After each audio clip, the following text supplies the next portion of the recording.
Hello and welcome again to the Contemplation Cafe. This is Paul, your host, and as always, I'm inviting you to come inside, pull up a chair, and have a think or two.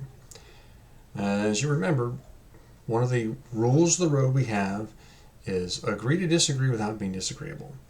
So today's study, I actually am going to agree to disagree without being disagreeable. Put it right up front. Today we're going to talk about spiritual gifts. I'm going to take a probably different angle than you're used to hearing. It's very sad that something that God has given to the body of Christ for meaningful purpose, right, to advance the kingdom, to attest to the veracity and authenticity of the message of the gospel and the messengers thereof. It's just sad that over the years it's caused nothing but strife, contention, church splits, all kinds of craziness.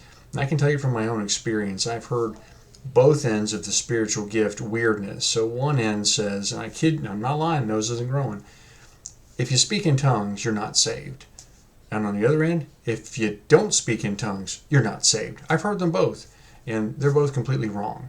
And there's just been a lot of just garbage out there, unfortunately. Misuse, abuse, bad teaching, bad examples, baby being thrown out with the bathwater, you name it. And I just want to bring us back and take a fresh look at spiritual gifts. Now, this is not going to be an in-depth, detailed study, but I just wanted to look at it from a different perspective. And I want you to look at it that way too. And take time to think about it. That's part of what we're doing here, right? I want you to think about it. So we're going to go over this, and I want you to do just that. And again, at the end of the day, you may agree to disagree without being disagreeable. This is not something that we burn bridges over, and I'll think no less of you if you say, hey, I'm just going to agree to disagree without being disagreeable. Totally cool. I respect that, and that's fine. And I would want you to do the same, vice versa. All right, without further utterance, let's get into it. Now, of course, you may have already taken an assessment on spiritual gifts and whatnot through a church, or they're kind of good, kind of bad. Anyone that comes up with a gift of helps, they're always the ones that are kind of, helps? You mean I got the gift of helps? And they're just not happy about it. Again, this is not meant to be bad, but it's turned into something bad and becomes a bit of a weapon, because the whole intent of those things was to get people functioning in their giftings, and it turned into, unfortunately, a carnal bludgeon. And we're not going to go there either, but if you will, let's go take a look at 1 Corinthians chapters 12, 13, and 14. That's one of the more famous lists of gifts and how to use them properly. Part 2, we're going to go to Ephesians 4. You're on the honor system for reading the entirety of those chapters, because I'm a big believer in putting things in their proper context. And that's always important. It's easy to lift verses out as they fit something, and that doesn't always mean it's the right thing to do. So let's go ahead and in their context. So you're going to read those. And chapter 12, Paul, of course, talks about the gifts of the Spirit. Cool stuff, fireworks, ain't it great? Chapter 14, how to use those in the church without being weird, doing things decently and in order. But then we kind of back up into 13, which is really kind of odd, right? Puts a love chapter between the two, fireworks. And really, he uses that to say, hey, these are cool, these are fun, but there's a better way. And he talks about love, because love should be the motivation for why we're doing these things. The church in Corinth had a lot of stuff going on, good, the bad, and the ugly. And unfortunately, there was a lack of love behind some of their motivations. It was spiritual pride, it was whatever, but it wasn't love. And so Paul threw that in there. One of the reasons is to bring them back to, hey, this is the motivation for doing this stuff, is for love for people, love for God, love for others. Plain and simple. Now, I don't know about you. Now, I was told that certain of these gifts, not all of them, just certain ones, disappeared when either the apostles died or the Bible was written.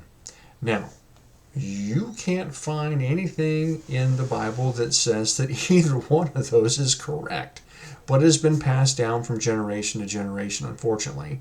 And that also has been used as a bludgeon for people who are open to those things to either get them to conform or be cast out, as a popular song once said.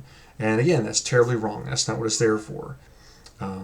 The gifts are there for a purpose. It's to edify, to build up. It's not to divide and destroy. And that's part why Paul puts a love chapter in there. But we're going to go ahead and look at that. So the only argument that has ever been given is 1 Corinthians 13 in verse 10. But we're going to back up a little bit. We're going to back up into verse 8. Love never fails, but where there are prophecies, they'll fail. Where there are tongues, they will cease. Where there is knowledge, it'll vanish away. For we know in part, and we prophesy in part. But when that which is perfect has come, then that which is in part will be done away. When I was a child, I spoke as a child, I understood as a child, I thought as a child. But when I became a man, I put away childish things. For now we see in a mirror dimly, but then face to face. Now I know in part, but then I shall know just as I also am known. And now abide faith, hope, love, these three, but the greatest of these is love. In verse 10, that which is perfect. That's always been the go-to to say, well, when the Bible was written, we don't need these anymore. That's not what this says. Go back and look at it in its context. It's talking about now and then. Well, obviously now is now. When is then? Then is the kingdom of heaven. Then is when this body of sinful flesh with its own mind is done away with, and we have resurrection bodies, and we have glorified bodies, and we're no longer tainted even with the very presence of sin. That's what this is. So that which is perfect has come is the kingdom of heaven. It's not the Bible, although the Bible is perfect. It's inerrant, right? It's inspired and inerrant, given by God. God breathed. But this is not what it's talking about. This perfect means fully complete, fully formed, fully developed. The end state of things, it's the fullness, it's the completion, it's the full maturity. It's just like on a tree. When we talk about a tree and say it's perfected, that means the tree is full of ripe fruit ready to be picked and enjoyed. That's the kind of an analogy. So in the Christian life, being perfect or being perfected doesn't mean being without flaw or error. It means being fully complete, fully mature, fully developed. Remember, we're not to be conformed to this world, but we're to be transformed by the renewing of our minds. Transformed from where we started at in the kingdom to the image of Christ. That's the end state. That's the full maturity. That's the end game right there, is to be more and more and more like Jesus. And of course, it's a process and a progress. But that's what this is, and it's talking about now and then. So yes, now we don't have complete knowledge. We don't have complete everything. We don't have complete revelation. We don't have any of that stuff. We see in a mirror dimly, but then face to face. I know in part now, but then I know just as I'm also known. If you and I were to go to heaven right now, we wouldn't have to stick our hand out and say, hi, I'm Paul, or I'm Joe, or I'm Larry, or Mary. They would know who you were. It would be like Cheers. You would just walk in there, they would all go, Paul, glad to see you. That's what they would do. If you saw King David, you know it was King David. And King David saw you, he would say, hey, Joe, what do you know? That's how that works. So there's nothing here that says these gifts ever went away. And certainly there's nothing that says only a choice few went away. Because why would some go away and not all of them? And who in the world drew the dividing line and said that only these go away, but these don't? Why didn't they say, well, you know, when the Bible got written, the gifts of helps went away? That would have made a lot of people happy. If the gift of helps and administrations would have went away when the apostles died or the Bible got written, a lot of folks would have been happy, and we probably would have had a lot less church issues over the years. Well, that isn't how it worked. Now, the other important thing about this is we need the gifts today, just like we needed them back then.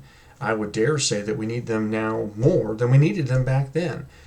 The gifts are there for a number of purposes. A couple of items are to attest to the validity and the authenticity of the gospel message and the folks that are bringing that gospel message. That's part of what it's there for. It's also part of it's there to push back against the kingdom of darkness. Go back into Acts chapter 4. The church got together and they prayed. And what did they say? They said, grant us boldness to preach the gospel by stretching forth your hand to heal, and grant signs and wonders to be done through the name of your holy servant Jesus. Then the place they were assembled was shaken, and they preached the word of God with boldness. That's what they're there for. So I want you to be thinking about this. We're going to end part 1 here today, and we're going to pick up part 2 in Ephesians 4. Do all the reading, and in the interim, do consider this, talk about it. We're going to talk a little further about some application in the end, but we need this stuff now more than ever. I'm totally convinced, based on what I've seen in the media, and it's just getting nuts. And like I said, we've got the at-home version we can follow along in, right? And maybe you're not savvy with this, so pick up George Orwell's 1984, and you can follow along in that one too. They're pretty close to one another right now. With that being said, thanks again for stopping by the Contemplation Cafe. Think about it, and we'll see you again next time.